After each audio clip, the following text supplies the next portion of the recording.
Okay, welcome to the community call on June the 1st. We have a wonderful agenda set up for you today. I'm going to give you a little brief overview of what we did on the 1.2 release, talk about some of the new features, and then most of the call today we're going to hand over to Simon and Aziz from Man Group. We're going to talk about their work that they've been doing with Dapr, and then we're going to try and find time at the end for about 10 minutes for open discussion and asking any questions. So last week, we did a blog post on this. Today, we gave out and released the V1.2 release of Dapr. It was feature-packed. Actually, it was surprising how many features we actually squeezed into this particular release. I'd encourage you to look at last week's call where we actually covered many of these features and went through some of the demos of them. But just let me give you a little bit of a recap of what some of the main highlights were here on terms of the new features. So first, we released a set of new components: Consul, DingTalk, Sentinel, and ZB. We talked a lot about what DingTalk and Sentinel and ZB were capable of last week. And today, we're going to spend a lot more time on Consul, which is a pretty exciting addition to the release of components. We also demoed last week the fact that Dapr can now deal with raw messages that can be published and received to non-cloud event subscribers. So there was typically cases where we were receiving other systems that needed to send published messages that were received by Dapr, and we showed now how you can take those raw messages, wrap them in a cloud event, and get them consumed by Dapr. So this allowed greater range of integration with other systems, and last week Arta did a great demo of that. Last week, Jeroen showed the API app scoping, how you can actually now, through configuration, turn on and off particular API features. So for example, if you wanted to deny state management or some of the other Dapr APIs, you can do that now through configuration. We also briefly talked about how you could turn on and off now preview features. So in this release, there's a preview feature that we've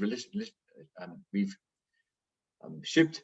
It's actor reentrancy. In fact, we'll talk about that at next week's community call. And inside that now, we have the capability of turning inside our configuration. We have the ability to turn off particular preview features for a particular instance of your Dapr configuration instance that's running. So for example, if you wanted to turn on the actor reentrancy feature, you can do that through configuration. And finally, name resolution has become a first-class component. It always was sitting there in the background, but now you can actually use one of three components: MDNS, the Kubernetes DNS, or the Hashicorp Consul as a name resolution component for when you actually do service resolution between your services. So that's kind of a brief recap of 1.2. We're pretty excited by the release. What I'm going to do now is I'm going to hand it over to Simon and Aziz, and they're going to talk about the work that they've been doing with Man Group. So let me stop sharing here. And Simon, let me hand it over to you. Thanks, Mark. Okay, I'm sharing my screen now. Can you see that okay? Yes, we can. Okay, great. So my name is Simon Jones. I'm the head of platform engineering in Man Group, and I'm here with my colleague Abdulaziz El-Sheikh to talk to you today about what we've been doing with Dapr over the last several months with our .NET platform and the console integration, and where we're actually going with Dapr as a business. I'd like to thanks to Mark and the Dapr team for giving us the opportunity to come and talk today about this. I think we've got some interesting stuff to show, so let's crack on. So just a quick bit of background about Man Group. We were founded in 1783, so we've been around for a while. We currently have around about $127 million of client vested money that we manage in funds for them and try to give them a good return on their investment. But we operate in a very highly regulated financial industry. This means that everything that we do has to be very secure, very stable, and we have to go through a number of different processes in order to make changes, and there's certain things that we have to consider. But we are technology empowered. As a firm, we're a strong advocate of open source software. We do share a lot of open source software on our website, on our GitHub page. And we also have a partnership with the Oxford University, with the Man Institute, where we develop new exciting AI and machine learning techniques. So technology driven, but also highly regulated. And our technology platform, we have a highly transactional central operations platform, which all of the trading functionality goes through. But all of the data and services that make up this platform are in our own data centers. There's nothing in the cloud. We have our own data centers globally distributed with our own blade servers and virtual machines, and everything is in this tightly controlled infrastructure.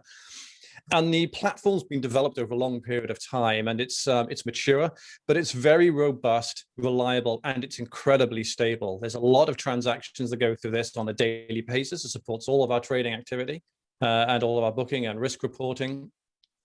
But it's very, very stable indeed. And because our business is focused on giving our investors as much returns as possible, then we try to avoid things like big bang changes to our infrastructure, like large, expensive projects. Instead, we prefer an incremental evolution approach rather than a revolution approach. So we're always improving the platform. This goes on all the time. It's continually evolving.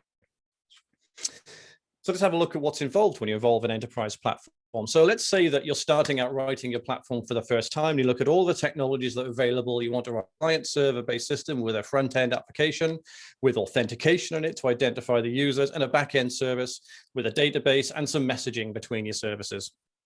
So you pick what's available at the time. Let's say we go back and it was .NET 3.5. And you use Windows Presentation Foundation for your user interface. You write a service that's also based in .NET 3.5, but you would be using Windows Communication Foundation, which was the flavor at the time. But because everything's on your own infrastructure and you're all based on Windows servers, then you can choose Windows authentication, and you can choose TCP for your service communication and binary encoding for everything, because you've got control over the whole thing. And this gives you a highly performant system that was very easy to implement. With MSMQ as your messaging foundation, then you've got something else on every single Windows service. Your infrastructure is already there for doing all of your messaging. And SQL Server is the natural choice. You can propagate identity. But what you're doing here is you're taking the Windows identity for the client application, and your service is using that to determine what that user is actually allowed to get access to in terms of the underlying data. So Windows authentication goes throughout the system. Over time, new .NET frameworks come along. That's great. Your system adopts this, no problem. You're deploying things as Windows services because that was, you wanted to have them always available and automatically restart if they go down and no touch. So you keep deploying as Windows services. You keep using Windows authentication. Everything's fine. New .NET frameworks work fine. But then something comes along and you've got other parts of the group that are writing applications in Python or Java, and they're running on Linux, and they want to work with your services as well, because you've got the core platform here that all of the other services need and all the other systems need to talk to.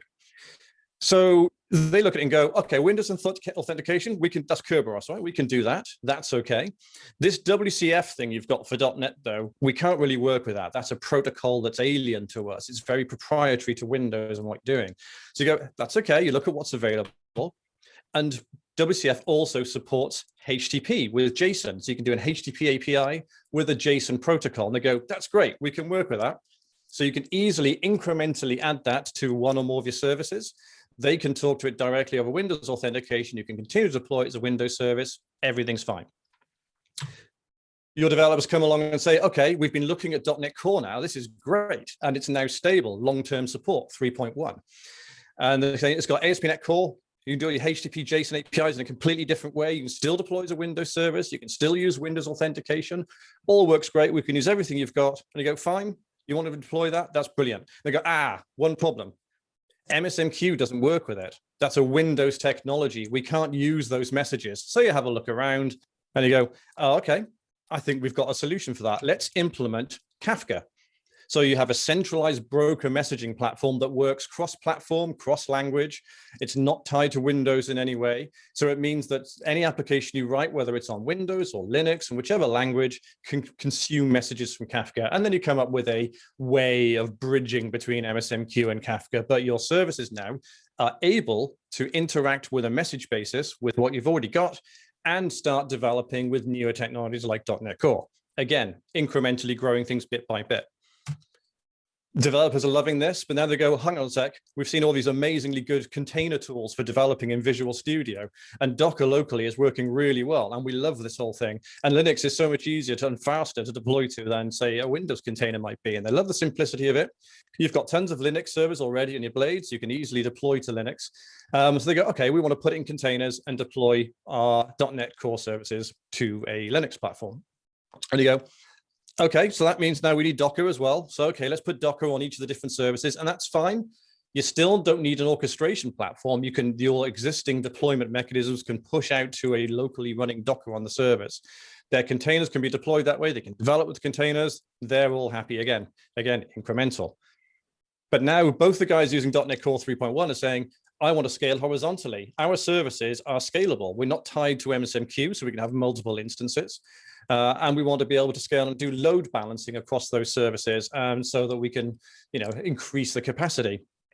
So you look around and you see what you've already got in the system as places. You think, okay, we'll extend our load balancer appliances to allow you to do scaling and have a single virtual IP on the load balancer, and then it can talk to both of those, as many different services you've got and scale across them using that.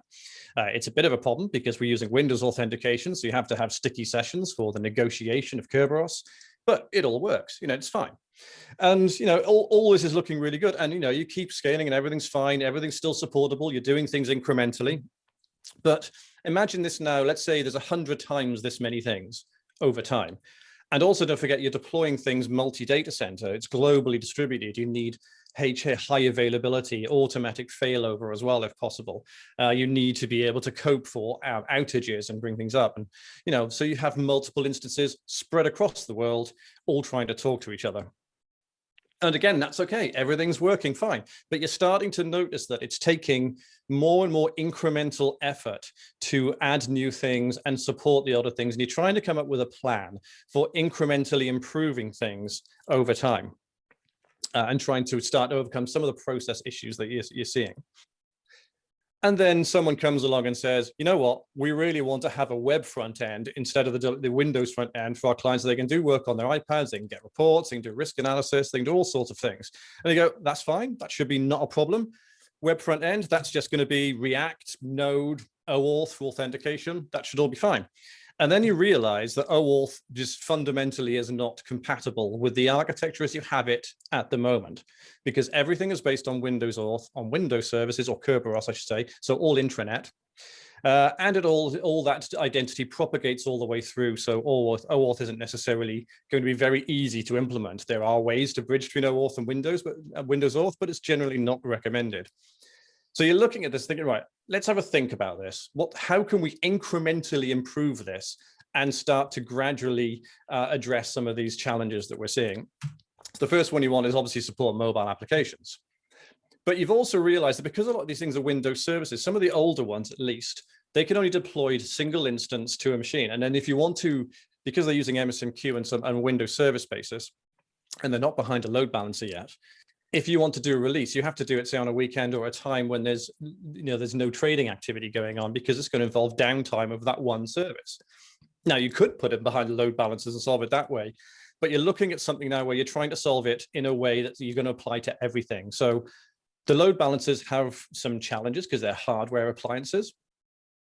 So you think, okay, I need to do this. I need load balancing, but it might not necessarily be a hardware-based one. Secrets management rotation. So let's say you've got encrypted communications already between some of your services, but these might be based on certificates that you generate periodically. And you're trying to balance between the risk of the certificates being too long-lived against the complexities of creating and rotating them to secure the encryptions between all of these existing systems. Again, you want to have a way of doing that across the board in a way that you can just apply easily and incrementally with minimal code. But what you've also got is you've got the developers going, look, we've got the Java guys, the Python guys, the C# guys, all saying, we're a highly transactional, highly concurrent system, and we'd much rather be looking at something like this wonderful virtual actor framework everyone's been talking about for ages, to solve some of those problems and to make it easier for us to develop services that all run much closer to each other without REST APIs and having to generate clients and all the authentication stuff that goes along with that. And you look at it, and frankly, there's not much out there that can do that. You've seen Orleans, which can obviously do it to C#. There's things like Proto-Actor, which is a bit newer, but not mature and can do it multi-language. Service Fabric, obviously, for .NET, but it's and Java. But there's not that much out there. And there's nothing that would satisfy the Python requirement, certainly, and nothing that's not very opinionated. So you go, okay, I'll take that on board, but that might not be possible. But a key thing here is distributed telemetry. You've been wanting for ages to try to get some distributed telemetry in your system. If you want to evolve a platform, sometimes you need to get telemetry in first so you can see the impact of any changes that you make. For example, if you've got a big estate, you want to understand every service is calling every other service. You want to trace things going through the whole system, both for how long it takes them to execute and where they're going. So if you decide to change a component, you can do an analysis of what's going to be affected. And you can also look at the changes that you make in terms of how that performance is improved or not before and after release. So if you get distributed telemetry everywhere, then you can start making changes and have the insights as you do them to have confidence that you're reducing risk and you can do things incrementally. So you could do that by adding libraries to all of these services. You go in and you add something like, let's say you had an Elastic APM library, but now you're adding in provider-specific libraries everywhere, and you're tying yourself to that provider. And that might not have libraries that go back far enough for some of these things as well. So again, you're trying to find something that will work across all of them. And as I keep saying, this all needs to be done with minimal initial code changes because you try and do things incrementally. And ultimately, you're trying to get to a point where you've got a platform that can be moved to the cloud one day as regulatory requirements become more aligned with some of the cloud technologies that you're looking at. You're planning for that future. You've got a platform today that is incredibly stable, incredibly powerful, but as time goes by, you realize that things have to be changed in order to reach that target goal, and you kind of need to start sooner rather than later. So what are the first few things you look at? Well, okay, we clearly need service discovery. That's the first thing we realize that we need. We want all of our services to be able to discover each other so that we can do releases like without any downtime. We can take one down, keep another one up. We want all this, then if you replace a service, then it should be able to put another one in, just discover another one. Service discovery is absolutely key to an automated delivery process. We want a secret store. So we want to have something that will generate and rotate and provide certificates for encrypted communications, but also all the connection strings and all the things that you need. You could add libraries, again, that are specific to a particular provider, and you could add those to all your services, but again, you're tying into that one provider, and you kind of need to do this across the board. And the deployment and orchestration bit. So you've got something that works well today for deployment single instance services, but you need something that can deploy your Windows services, like Windows applications, daemon processes, containers. You can deploy all of that and detect when one goes down and bring up a replacement instance or to scale horizontally when one's under heavy load, but it needs to work across all of those different technologies. Otherwise, you need to make a big bang change. And this is why Kubernetes isn't an option for this sort of environment. Kubernetes supports Windows and Linux containers, but that's not enough for all the things that we've just looked at. If you've got a wide estate with lots of different technologies, you need something more flexible. Plus, if you're doing everything on premise, you've got your own data centers, you've got your, therefore you're managing everything yourself. Implementing Kubernetes on your own premises environments, assume you can't use something like AKS's control plane, is complicated. It takes effort. I think anyone who's used it knows that. You can take a look and go, okay, there's a lot of functionality there, but it takes a lot of work. So you look at this, think, okay, is there anything out there that can do this? And then you look at the Hashicorp components. And Hashicorp produces single executable Go programs that fulfill specific needs. So you can add things bit by bit, but they all work together really well and they integrate together well. Consul for service discovery, name resolution, and it also has reverse proxies and a sidecar mesh. Vault for your secrets and for your certificates, and anything else that you might need like that. Let's say that you might want to rotate, like your SQL Server passwords, to rotate them automatically. And Nomad, which can do all of the deployment and orchestration things, very similar way to what Kubernetes can do, but it can do it across multiple different technologies, no matter what the job type is, and multiple different platforms, be it Windows or Linux. So those three components together should meet your needs. It's not everything, though. You still don't have your cross-platform actor model, which you're still looking for. They don't necessarily give you distributed telemetry. There's some aspects in console, but you don't necessarily get that, unless you're using something like Envoy or something like that with console as its sidecar process. But then you don't have a Windows one that's officially released. You want to be able to propagate OAuth 2 throughout all your system as well, but you don't necessarily want to change every single service with very opinionated libraries for doing this sort of thing. And again, you need to do this all in minimal code changes. And that is basically Dapr, we think, is the only thing that can meet all of these needs based on the criteria that we've been looking at. So how would we add Dapr to an environment such as this? So I just got the same diagram here. I've just restructured it slightly. And basically, if you drop Dapr into this, then you get something like this. And what you get is a central API gateway for applications that supports Windows Auth and OAuth. So you do your termination at the entry point on the gateway. It automatically discovers every new service that's registered with Consul and Dapr and can automatically route traffic via Dapr to any discovered service. And it does all that no touch. New services get dropped in, they get discovered, everything goes to that point. And that means you just got one token, a JOT token that gets generated and passed through the whole thing for that one call, irrespective of your technology for calling that API. You run Dapr in standalone mode, and then that means you get every single service that you put it on, every one, because it's running as a sidecar process, so it's not tied to any particular technology, and it's in Go, so it's cross-platform. You get service discovery and invocation via it. You get identity propagation with OAuth, or with a JOT bearer token in our case. You can secure all of your traffic over MTLS, and you automatically rotate certificates by leveraging the Sentry service, which does all of that for you with Dapr. You have a secret store access. We can put Vault in there, have a consistent API for getting secrets across all of the different services. But at any point, if you want to swap out Vault, you can, and put a different secret store in there, but your applications don't change. Same thing with the distributed telemetry. You get that across all your service calls. Everything goes through Dapr. Everything has a sidecar. And again, you could swap out the collector. You could do something other than Zipkin. You could use Elastic APM, or you could use Jaeger. But your application doesn't change. You've got all telemetry going through one thing. Same thing with sidecar metrics. Those are all exposed by the Dapr team. You can have a dashboard that monitors them all. You get all of that insights for the sidecars out of the box. And you get your actor platform for Python, C#, and Java.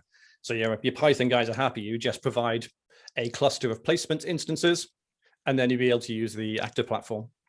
And this approach eliminates hardware load balancers. They just become unnecessary at the service level because everything's going through service discovery and everything's going through Dapr. And there's a way as well with a little bit of thought how you can actually bypass WCF entirely using Dapr. So everything stays the same way. All the WCF interface is there. All the Windows Auth is still there as before.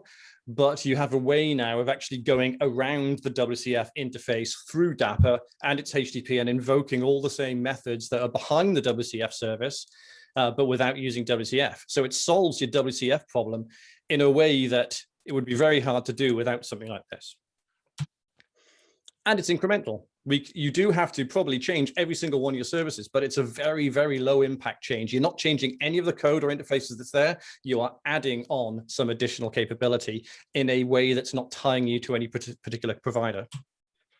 But the only thing missing is the fact that you want to be able to do service discovery with Dapr, preferably using Consul across multiple VMs because you're not in Kubernetes, and it wasn't available. So I'm going to hand over now to Abdulaziz Al-Sheikh, who's who I work with, who's going to just basically describe to you how he the approach he took for developing the Consul service discovery component and contributing it back to Dapr. Okay. Can you hear me? Yep. Hello, everyone. My name is Abdulaziz. I work with Simon at Man Group, and I've been working on this Consul service discovery component for Dapr. So yeah, really if you take into account the context that Simon's built in, when we came to the conclusion of Dapr and how many questions it answers, and Consul being the last, or service discovery being the last question we needed to answer, then Consul seemed like the obvious conclusion there. And really, the beginning of the investigation was really just around Consul and how viable it is as a technology. And we concluded that very quickly that it can really do the job. But then the next step was to really try to understand Dapr more and see what the contribution experience is like and try to get involved as well. So Simon, if you can go to the next slide. If you take into account where we were. Simon, if you could just bring up the bullet points. Initially, we wanted to prove Dapr in a zero container environment.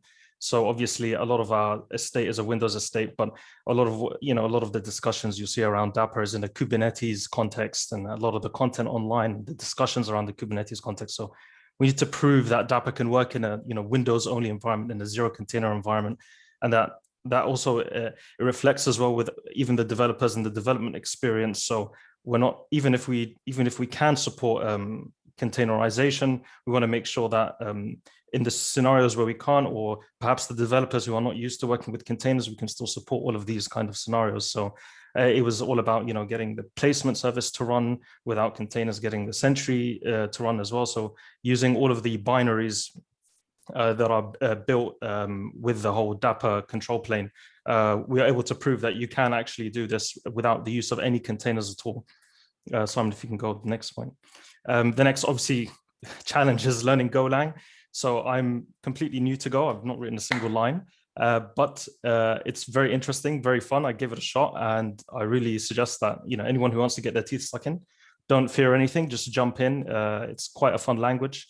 One big shout out here is there's a Discord server called Discord Gophers. If you jump onto there, ask any question, like you get a response almost instantly. The community around it is buzzing. There's a lot of activity there, and people are really, really helpful. So I didn't struggle to find resources or anything. There's a lot online as well, but really Discord is quite a good place to start.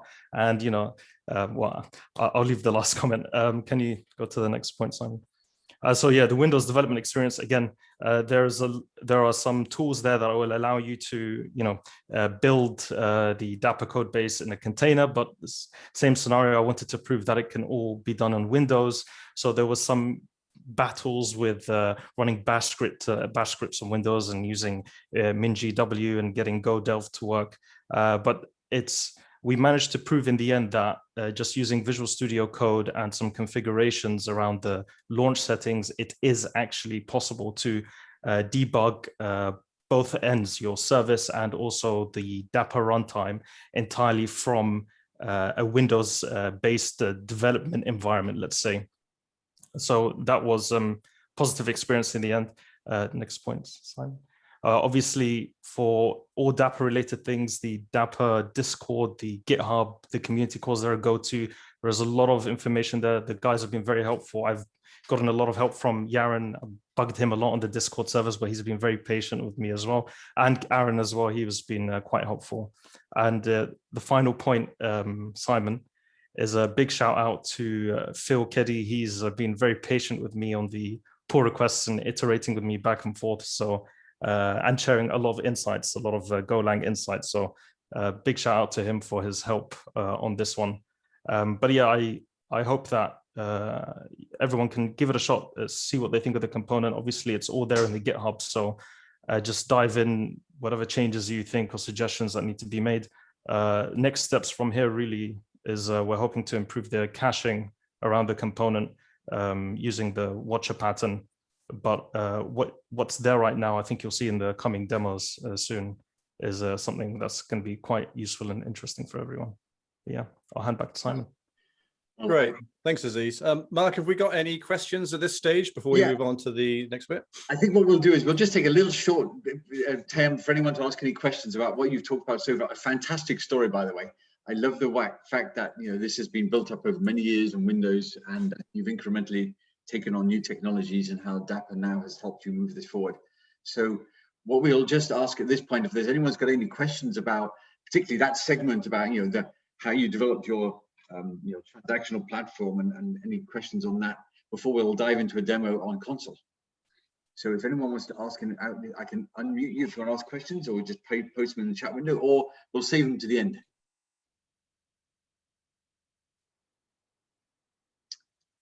Okay, all right, then what we'll do is we'll move on. Yeah, fantastic to see all that work. What we're going to do now is we're just going to switch over to Aaron's machine, and Aaron's just going to do a demo of the work. We haven't actually finished yet, Mark. We've got a little bit more to do. Oh, okay, then why don't you carry on then, and then we'll switch over. We'll be a little bit longer, then we'll switch over to Aaron, so yeah. Okay. So that was Aziz finished, but yeah, so what we just want to go through now is just something else that we've done. And that is that we've shown how we're doing everything with Dapr standalone. We're deploying it to virtual machines. We're running it. We want to run it on its own outside of Kubernetes. But the challenge now is, how do you best develop and deploy and start Dapr and maintain it and make sure it's running all the time if you're not doing that in an orchestration platform? So you want Dapr to be part of every service, every deployment.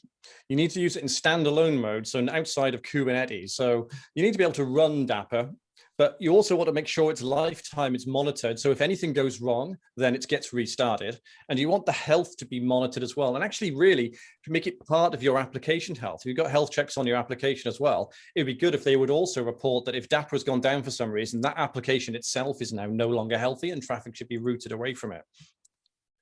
You want a seamless .NET development experience. Your developers are used to pressing F5 and things come up and pressing stop in Visual Studio. They're used to using .run or Visual Studio Code with .NET. In all of these environments, you want to have the same experience running with Dapr, and you want to have it all fairly automatic. So the current way of running Dapr, if you're using standalone mode, has been typically using Dapr run, giving it the app ID and the port, and then you give it the command you want to run afterwards to bring your application up, which in our case would be .NET run. And then the Dapr executable will start your application, and the Dapr DXE makes port assignments, tie them all together, and then everything comes up.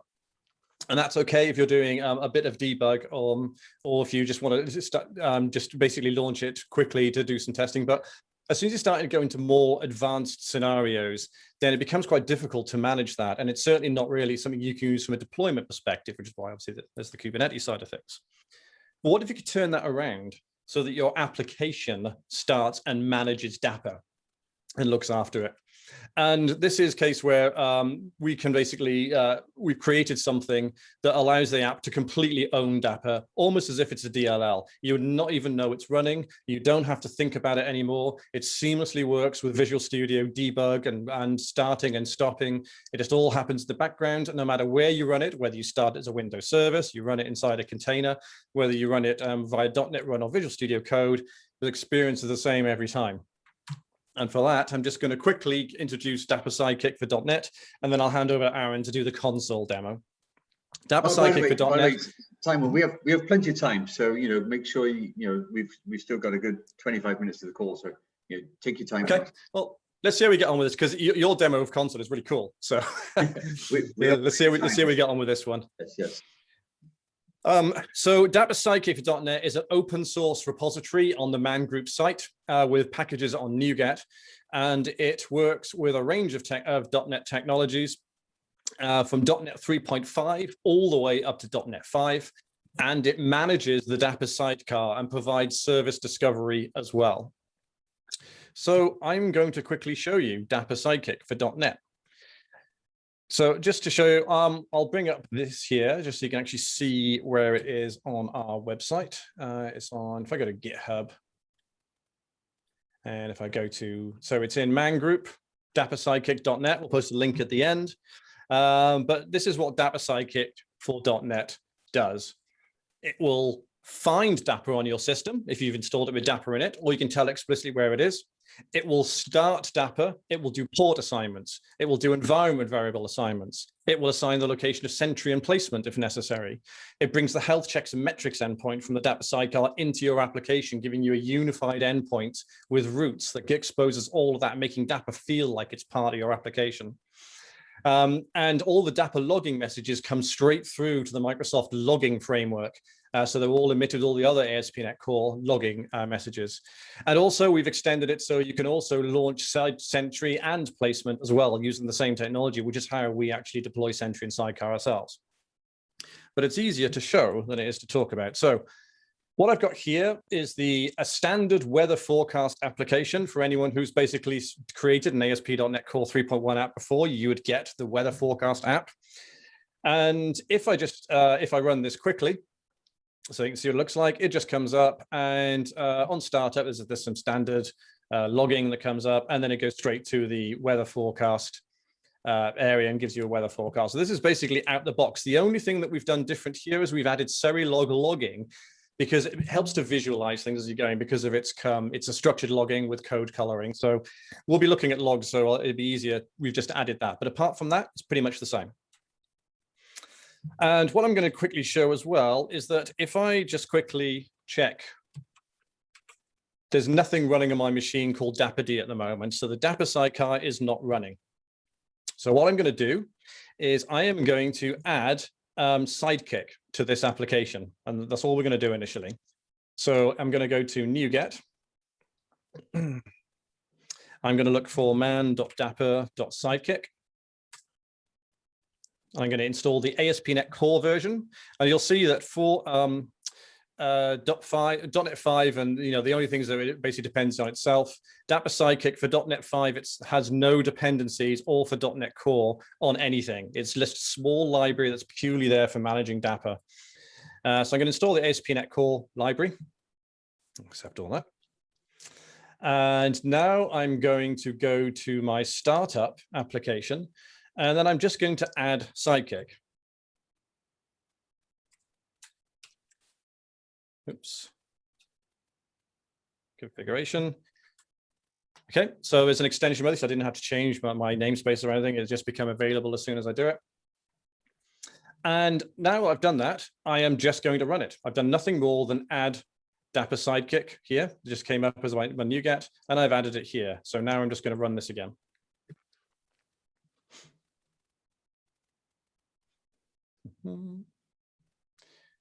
And this time all sorts of other things happen. So I'll just get this out of the way. But you'll see there's a whole load of logging going on, and it's basically starting Dapr. So it basically realizes on port 5000, that's what's configured. It reserves ports for all of the Dapr ports. It sets the environment variables to those ports. It locates Dapr in its default installation directory, and it starts Dapr, finds the version, and then all of the information about Dapr running is piped back through to the service logging here, and it's now running it and it's monitoring it. If I check the process again, you can see I have a process running 48480 Dapr, and up here, process Dapr 48480 started successfully. That's the one that it's running. Okay, if I do a Control-C in this window, then this uses the shutdown API in Dapr 1.2 to send, actually, I think this is in a previous version as well, but it uses the shutdown API to stop Dapr gracefully, goes away. If I come back to my UI here, it's not running anymore, it's gone. Let's show you another way of running it and stopping it. I'll bring it up again. So Dapr is now up. You see it comes up pretty quickly, but this time I'm going to do a stop in Visual Studio. And this is like if you just terminate your application. But because of the way that we've hooked into some of the events that are going on under the hood, if I stop this now, then, and I should have shown you Dapr was actually running then, but if I run it, it's gone away again. So it was there, but it did kill it as soon as I stopped it. So lifetime management control there of Dapr. Okay, let's do something else. I'm now going to bring in health checks. So this is just the regular ASP.NET health check that you'd put into your system. You just say, I want to produce a health check endpoint. That's all I'm doing here. Nothing special. Let's run it again.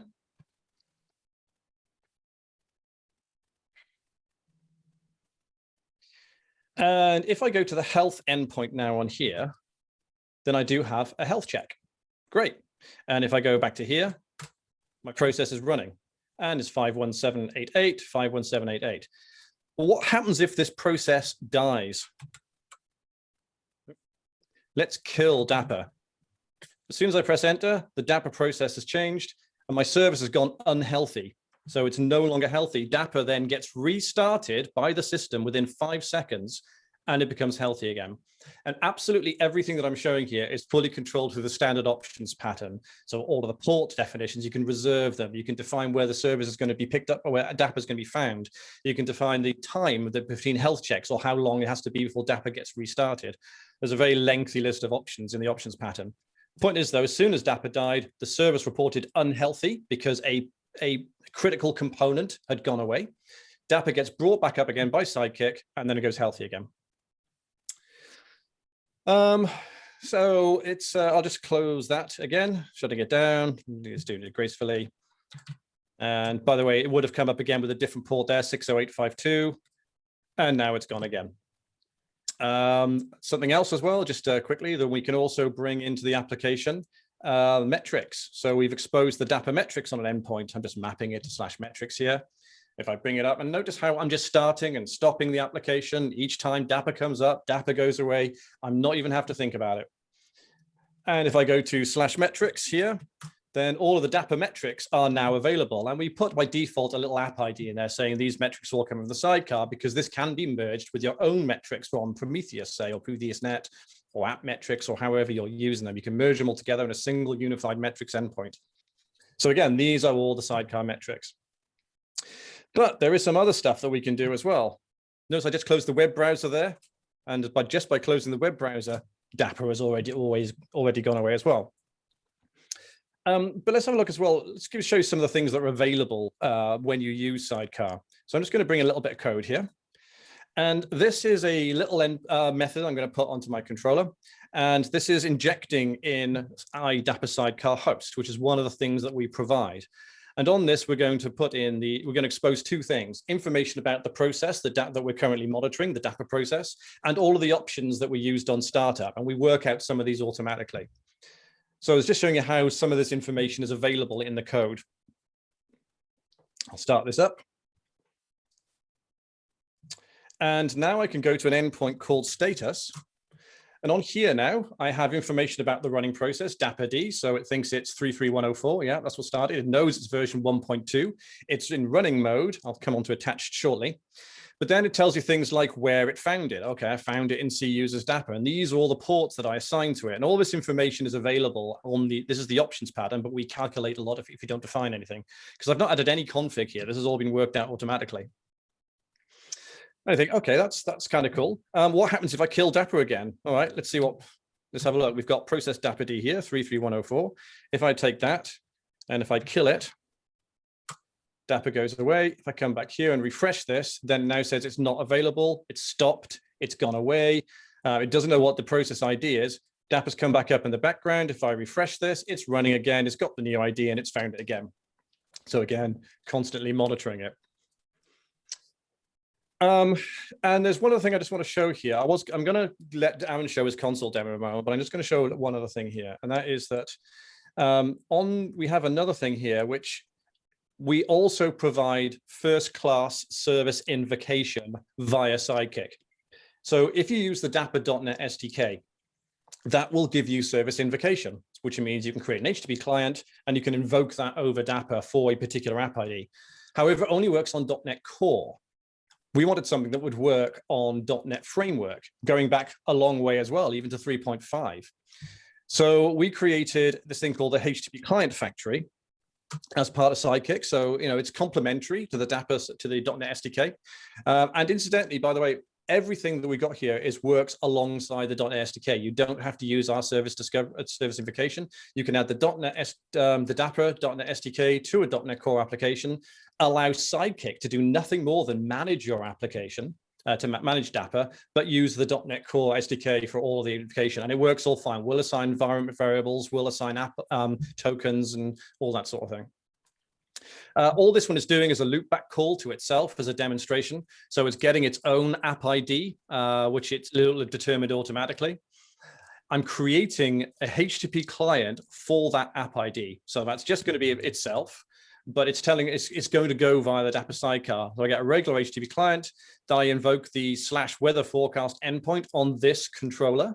It'll just loop back through the sidecar. It's just a demonstration, and then we'll show the result. So if I run this,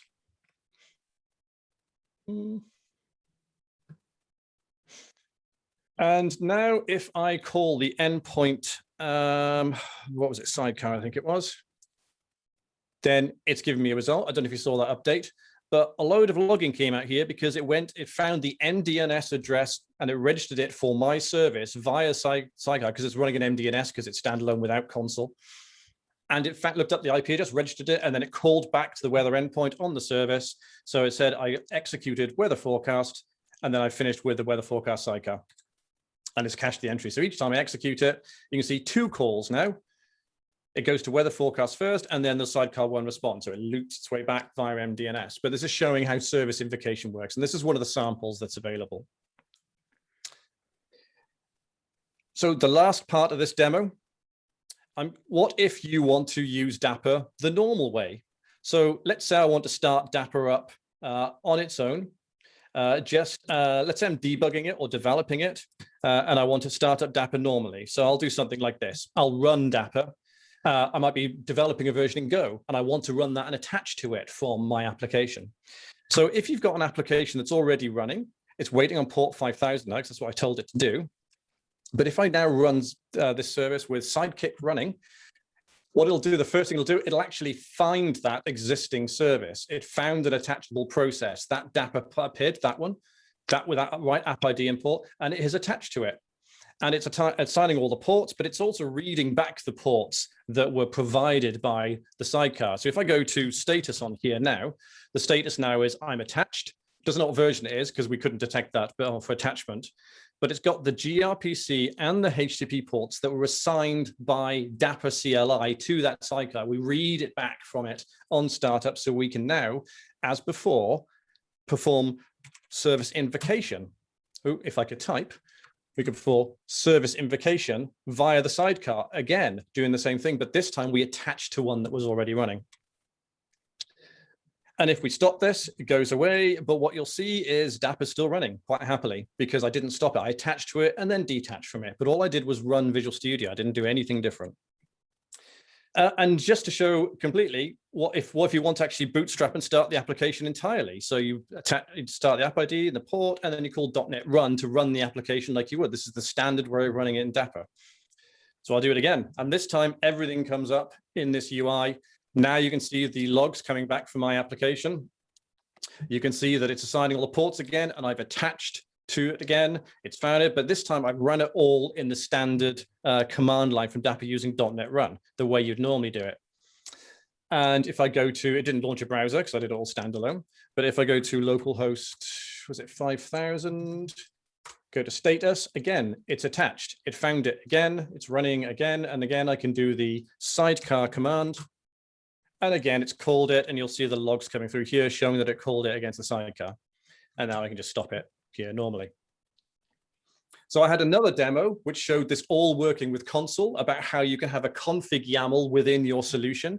I will show you that, but I'm going to hand over to Yaron because his demo is much better. And here I've got a config YAML in a solution. It's part of my solution. It's controlled with my source controlled and deployed to my application. But when we bootstrap Dapr with Sidekick, we can use this, and this will register with Consul. Then Consul does a health check callback to the application, which combines the Dapr health check and the Consul and your service health check into one. And this way you get automatic service discovery with Consul, managed and source control deployed with your application with very little effort whatsoever. And with that, Mark, I have just got one last bit to show that because we're a regulated industry, we always have to show a slide at the end disclaiming that the information that you've heard is being an opinion, primarily mine. But this just has to go up because this is the sort of industry that we're in. And Dapr Sidekick for .NET is now available, as you've seen, loads of samples on the website, available for contributions. Check it out. Mark, over to you guys. Thank you for your opinion. Yeah, it was a fantastic opinion and great work on that Sidekick. I think we just have enough time to put in the demo of Consul. Do you think so, Aaron? Yeah, we can do that really quickly. Okay, let's do that. And we'll do that. And meanwhile, if anyone's got any questions they want to post in the window for Simon and his team to ask about this work, it's amazing work and it's incredible to see. So let's go through your demo of Consul, because I think this was one of the killer features that we added, or was added with the help of Man Group into the 1.2 release. Cool. So slides coming through? Yes. Perfect. So what we ended up doing for, so Microsoft Build was last week. And for those of you who maybe haven't seen me present on the community call before, my name is Aaron Cruffus. I'm a PM for Azure Incubations, working on Dapr and a couple other projects. But up until very recently, I was also a technical assistant in our Azure Office of the CTO, which meant that part of my job was just making sometimes just ridiculous demos to kind of showcase some of the tech that we're working on and some of the tech in Azure. If you ever watched any of the Inside the Azure Data Center sessions, I was in charge of all those demos and all that content. So what we did once the Consul integration came around, I half joked, half really just wanted to see if I could make this. take the distributed calculator application, one of the quick start samples that we have under the Dapr quick starts repo. So the distributed calculator by itself is just showing that through Dapr service invocation, you can do a calculator like add, subtract, multiply, divide with a bunch of different microservices all connected together via Dapr. And so what we ended up doing is adding console onto it. And in my demo, I deployed four VMs plus a central VM to every continent that Azure operates on. And so then here you can see a resource group that I deployed where subtract, front end, divide, multiply, add are all individual virtual machines running in Azure. They all have their own virtual network. To kind of architect this, I deployed the virtual networks and then did a hub and spoke topology where the hub is sitting in central US and then all the hubs are the different VMs. So subtract is going to be in East US 2. Our front end is going to be in South Central US, divide is in Southeast Asia, multiply is in UK South, and add is in West US 2. And then those are all networked together.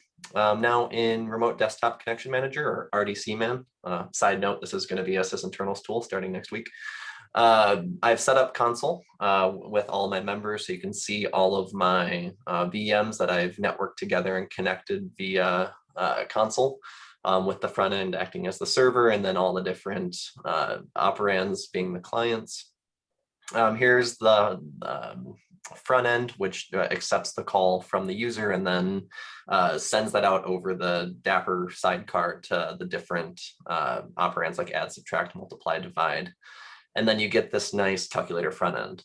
So over in West US 2, here's our add. We're using Go to do operand 1 plus operand 2, and then returning the result to the front end. And you can see my config that I've set up with console, just doing the simple self-register and setting up that config along with my app.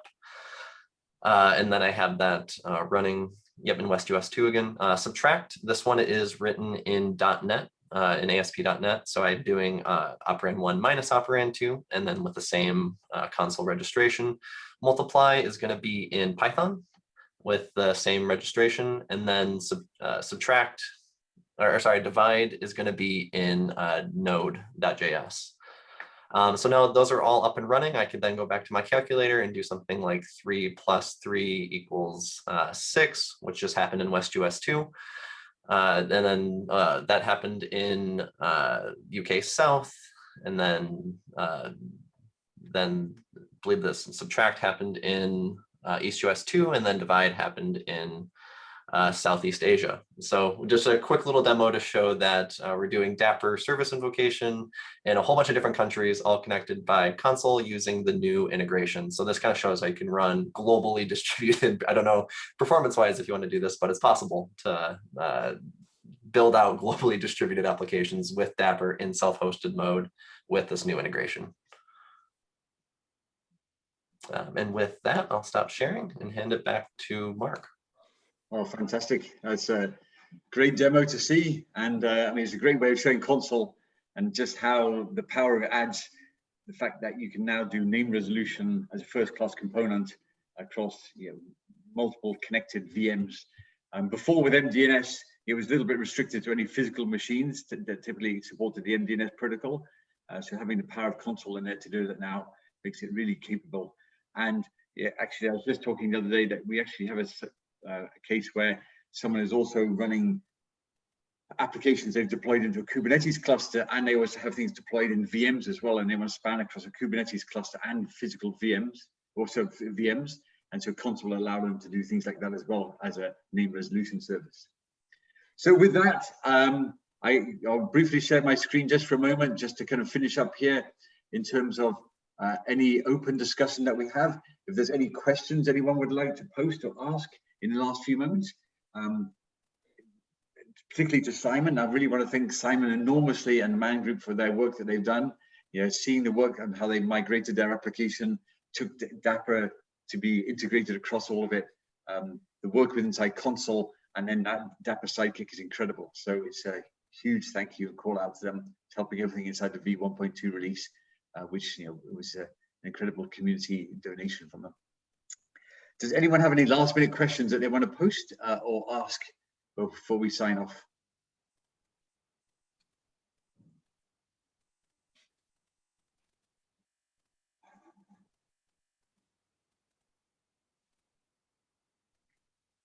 Okay, well, with that then, I will say thank you once again for this community call on June the 1st.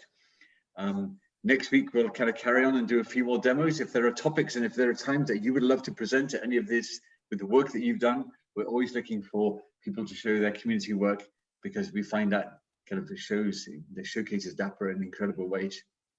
So thank you once again, Simon and his team. We appreciate it greatly, and we'll see you in 2 weeks' time. Thanks, Mark. Thank you.